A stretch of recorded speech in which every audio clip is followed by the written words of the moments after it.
Λοιπόν, Έλληνα εργάτη, άμα θέλεις να δουλεύεις για αυτά εδώ τα λεφτά, αν θέλεις να συνεχίσεις να ψάχνεις να βρεις εισόδημα, να πληρώσεις τις υποχρεώσεις σου, συνέχισε να ψηφίζεις αυτούς που κυβερνάνε. Συνέχισε να είσαι ίδιος ραγιάς όπως οι προγονείς σου. Μην αλλάζεις, μην αλλάξεις.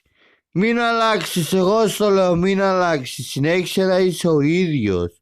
Συνέχισε.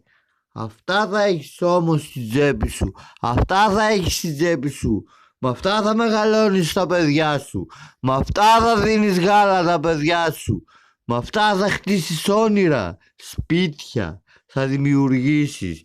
Μην αλλάζεις, Έλληνα, μην αλλάζεις. Μην αλλάζεις.